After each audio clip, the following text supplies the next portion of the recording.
Welcome back to .NET Ramana. In today's video, we are going to learn middleware in ASP.NET Core. What it is, the different types, how it works internally, and finally, we will create our own custom middleware inside Visual Studio step by step. So, let's begin. First, what is middleware? Try to understand. Okay. Middleware is simply a piece of code that sits in the HTTP pipeline. Remember this one, this word piece of code. Okay. Middleware is simply a piece of code that sits in the HTTP pipeline and executes on every request coming to our API or website. Okay. So try to understand whenever a request comes, ASP.NET Core does not directly give to controller. Okay.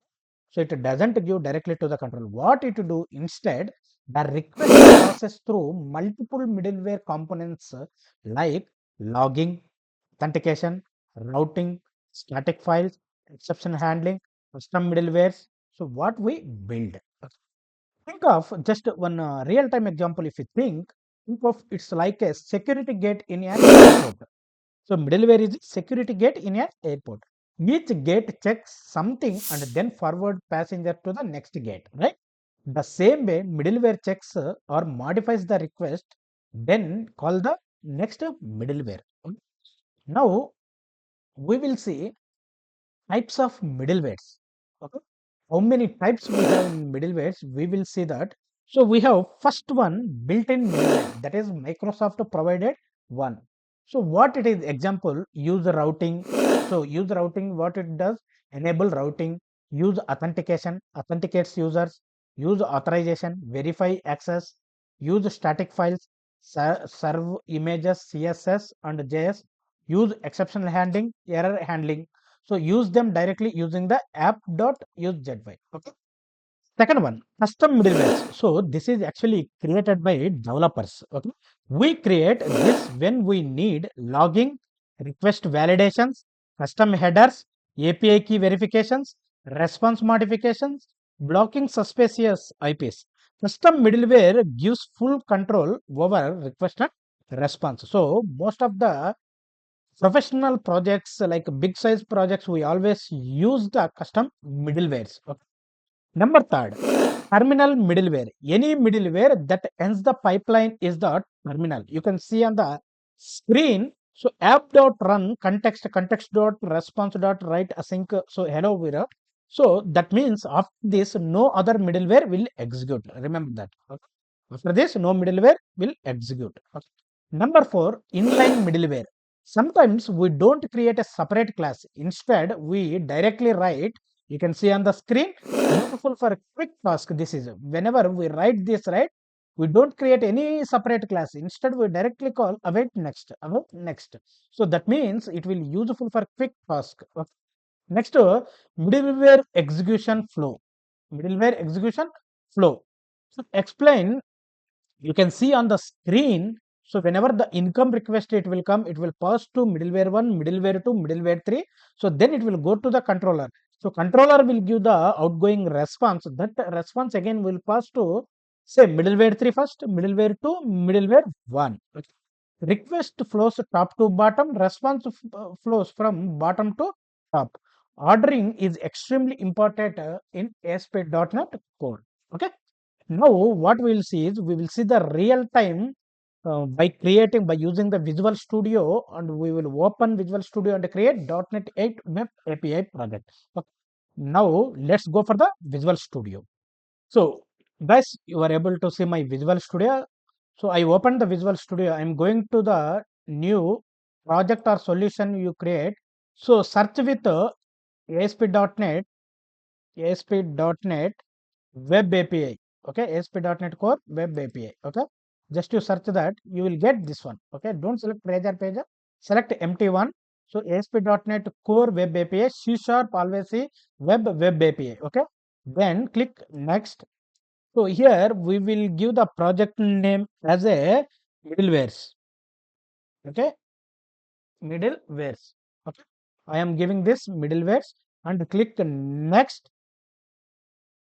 So you select here. I am using actually Visual Studio 2026. I have .NET 10 also. As of now, we will use the long term support 8 only.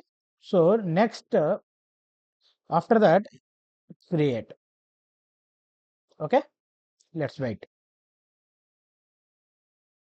So you have to understand, if any doubts you have to ping in the group so that I will explain for you in the comment section also. So the project is created. Now we try to create the middleware. Now able to see my middleware. So what I am doing is I am opening the program.cs. Okay. So program.cs, I open that. If you see, right, so we have like by default whenever we add these things it will come. Now what we are do, first we will add a simple inline middleware to understand the flow. Okay. So let me do that. So what I'm doing is I'm adding that one simple middleware. Let's add after this build. So I added this. So inline middleware. So you see that. So whatever we said, right? This is the inline middleware one. Same thing I'm adding middleware 2. Okay. Middleware 2 I added. What I'm doing, so whenever app.Use async, so middleware 1 before, wait and next. So this is inline middleware. Same thing for another middleware. So we can add multiple middlewares, multiple inline middlewares. Now let me do add. Let's see that what will happen. Kindly observe that. Kindly observe that.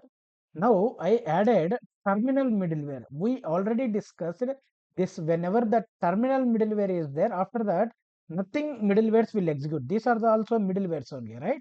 So this and all it won't execute. That's why always whenever you use the terminal middleware, how can we know terminal middleware? So you can see the command context dot write async. So whenever we use this one, so it is like that. So we always add last terminal middleware or terminal middleware. This is the, so when we run the project, you will see the orders in console logs. This will helps understand the request the pipeline. Okay, let's try to run this and we'll see that. Okay, I'm saving that.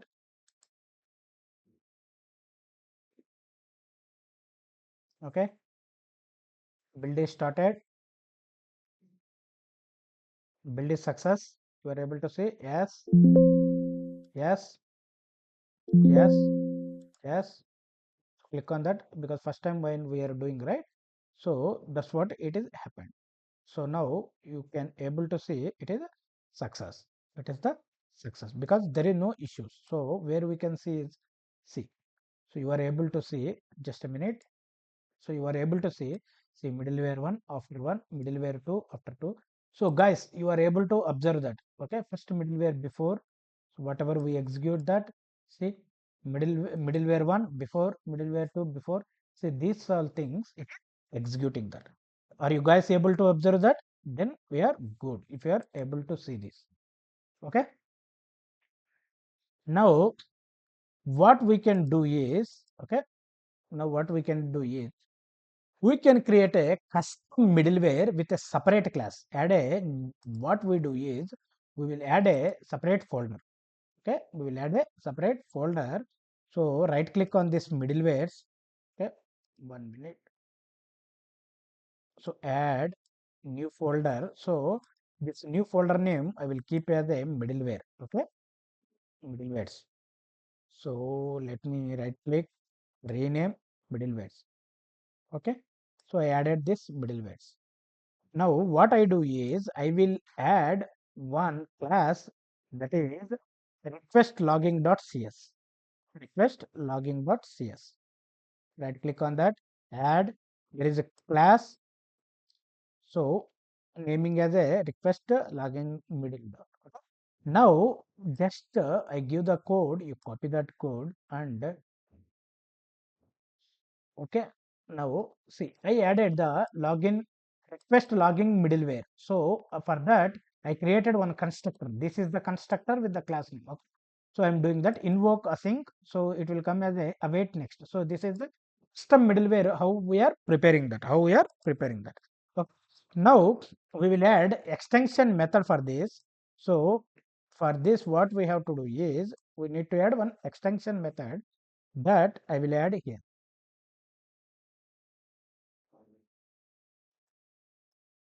Okay, public static class middleware. So request, this one I added one request class. Okay. So now what will happen is with this middleware, whatever request login middleware, right? See, first it will call this. So it will go to use request login method. In this, we are using use middleware. It will call this class above the class we mentioned, right? So this will call this. So after that, it will execute this method. Okay. That is what it will happen. This extension method allow us to call our middleware like a built-in one. Okay. Now what we have to do is we have to register this. Yes or no? Which one we need to register? Use request logging, whatever we are using, right? Use request logging. So this one we need to register. Where we can, after this, no. Because that once a terminal middleware use, right, you cannot. So before that, I am registering. Before that, I am registering. You understand how we can add custom middleware? So we added this custom middleware. After that, we called this. We need to register this program.cs. Then only it will, that middleware will execute. Okay, that middleware will execute. Now, so this means our custom middleware successfully executed and before after the request.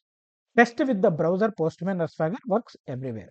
Now, what we discussed today in .NET Ramana, you learned what is middleware is a type of middleware. How many? Built-in, inline, custom, terminal, extension based. So after that, request response pipeline flow, we've seen that create our own middle class, request and registered and tested and use .NET 8. So if you enjoyed this tutorial, please like, share and subscribe to .NET Ramana. Comment below which middleware tutorial you want next. Logging middleware or exception handling middleware or authentication pipeline. Okay. Thank you friends. Thank you all.